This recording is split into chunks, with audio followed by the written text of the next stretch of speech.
So it is March and I wanted to do my budget review for February. This is my calendar page, you could say.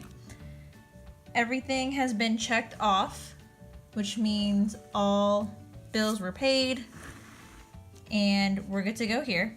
Nothing really to note here other than I still really do like having all of these highlighted. It's good just to know what's going on and making sure everything's covered. So I like the calendar view like this. This was my overview page. I have checked off the different things I needed to budget for. And then I have also filled in and checked off everything in my bill tracker. So these were the bills due February. They have been paid and we're all set. The meat of the review. What I ended up doing, I totaled everything up in the actual column. And then I went through and calculated the difference between what I budgeted and what I actually spent in those categories. And then anything highlighted in green means I was net positive, and anything highlighted in red means I overspent. I brought in a little bit more income than expected, which was nice. I sold a couple of things on a buy sell trade group, and that boosted my income. I overspent technically in my housing, but that was because it was a cashier check fee, so I'm not too worried about that. This is definitely the problem. Spending in food has always been an issue for me. I will note, before, back in 2018, I was budgeting $100 each, and I was going over in that. So compared to probably this time last year, I'm actually lower just compared to what I guess is my ideal spending. I'm a little high. And so that came from me double dipping basically in my cash envelopes. I did a really bad job this month. This is my first time using cash envelopes and I kept forgetting them, and then I would just go swipe my card and defeated the whole purpose of doing cash envelopes. So definitely something I'm changing for this month. I was way under budget in my transportation. Nothing major came up, so no worries there.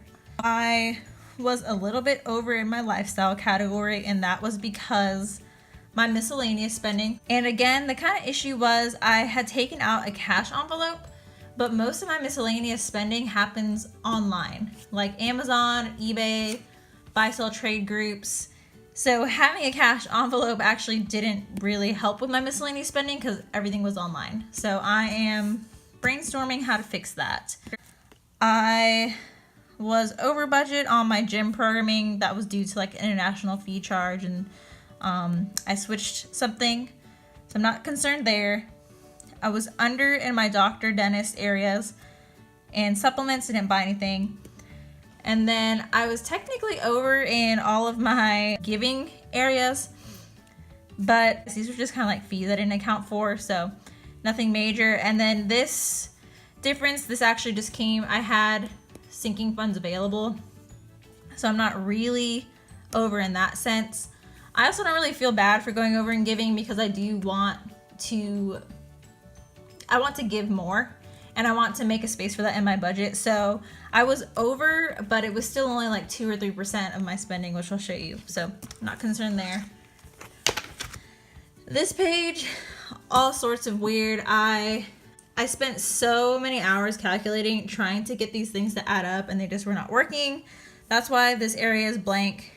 Don't worry about it. I have some notes that I made, which I'll show you in a second, but I think next time around, I'm gonna have to break out sinking funds entirely and do some other forms of saving because it just got too confusing about what was going on here, what funds were coming from where. I am really brainstorming on what to do here because it's just too confusing to try to do by balance. Something else needs to happen. This was also new for February. This was my expense tracker for my checking account. So I had a starting balance, which I listed up here, and then I would just, as I spent or as something came in, I would adjust the balance. I did struggle in the beginning. I wasn't keeping up with this enough, and so then I would have to spend like an hour or something on a Saturday trying to update my trackers, make sure everything was lining up and checking out. So for March, I'm planning on doing this basically every day. I'm gonna take 10 minutes at the end of the day, update my expenses, and then maybe the next day update the balance once it all clears my checking account. You'll also notice I highlighted these in different colors. So that is just basically off of the main categories. I like it and I don't. I like it because at a glance, at least initially, you can see where you're spending your money. So in this case, I did a lot of kind of miscellaneous areas, which is not ideal, but the struggle I'm having is that it's also hard as the month goes on and there's so many different colors. It's harder to distinguish what's going on, but I also used it as a means to double check everything I had in EveryDollar. So I would go in EveryDollar, see a transaction, I would find it on here, and I'd highlight it just to make sure everything matched. So this is my checking ones. This was my expense tracker for cash. Like I said, I did a really bad job this month. Right down here, you can see I just took out $155 as I took it all out of my cash envelopes because I had spent that amount essentially already just by swiping my credit card. Again, defeating the purpose of doing cash envelopes. I think highlighting on this page maybe won't be that helpful. Maybe I'll distinguish between eating out and dates and groceries. That way I can kind of get a better idea, because right now it looks like it's all food, which is what my cash envelopes are anyway, so highlighting it here doesn't really give me any helpful information. And then this right here was my sinking funds and kind of budget review page. With the sinking fund spot, you can see that I went ahead and I filled in what my starting balance was. I looked at my account at the beginning of the month, and then I filled in the end balance, and then I calculated the difference. So did I add to it? You know, I think I'll highlight just to see. In this case, I added. In this case, I actually used some of the funds. So I took away, the starting balance was less, or the ending balance was less than the starting balance. And then I have my goal for the fund amount, and then how close I am to completion. So you can see I have $900 in my apartment fund, or apartment moving fund. So I'm 90% complete. And so I just did that just to get a gauge of where I'm at, or what percentage my fund is filled for miscellaneous apartment, and for things like gift and charity. It's just nice to have funds sitting there. I don't actually need $1,000 by a specific date, and same thing with the gift and charity. It's nice to have for when random birthdays come up, or when I want to just do something nice for someone, but it's not a sinking fund in the sense of I have to have it by a certain date.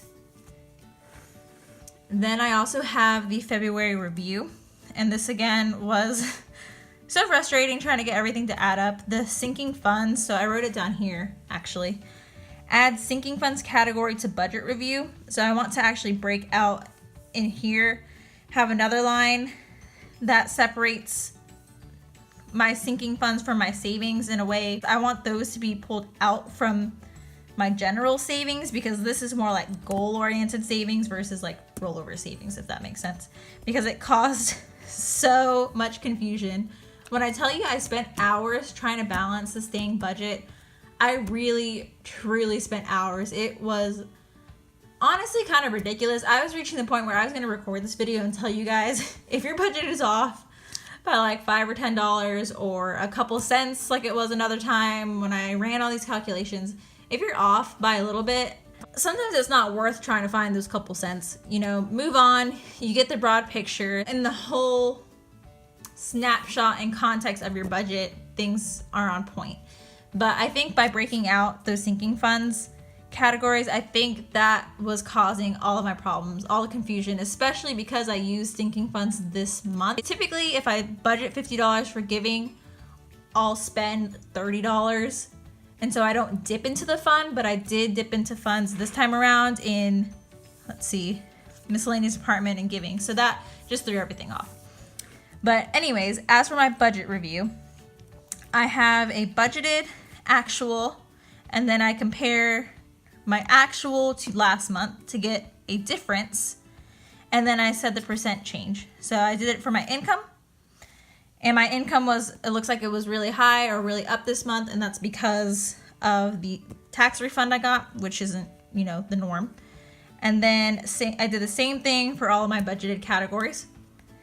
And I could see, you know, what areas were different this month. And so again, showing my income was up, it's showing that my savings was way up, again, because I had an extra $1,200 to save. The other thing I changed for the budgeted though, is I took a column for percent of income.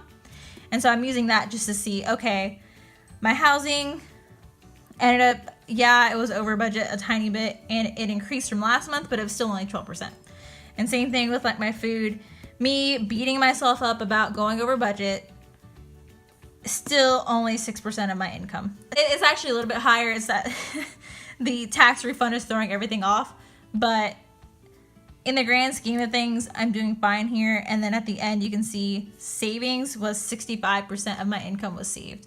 So while I'm a little bit disappointed in myself for kind of double dipping and kind of going over and spending more in some categories where I didn't want to spend more, I am really proud that I saved 65% of what came into my house this month. So, and yeah, like I said, I have this tiny note section where I said sinking funds, and then I also included no double dipping between credit card and cash envelopes, because that's the issue that I ran into this month. Is I had my cash envelopes, I forgot them, I'd use my credit card, and then it would throw all of my cash envelopes out of whack.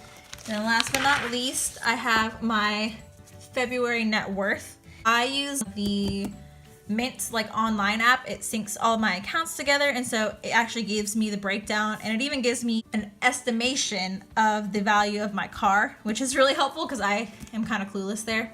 I wrote everything down, I totaled it, and then I looked at my liabilities, which would be debt or anything I owe, and I don't currently have any liabilities right now.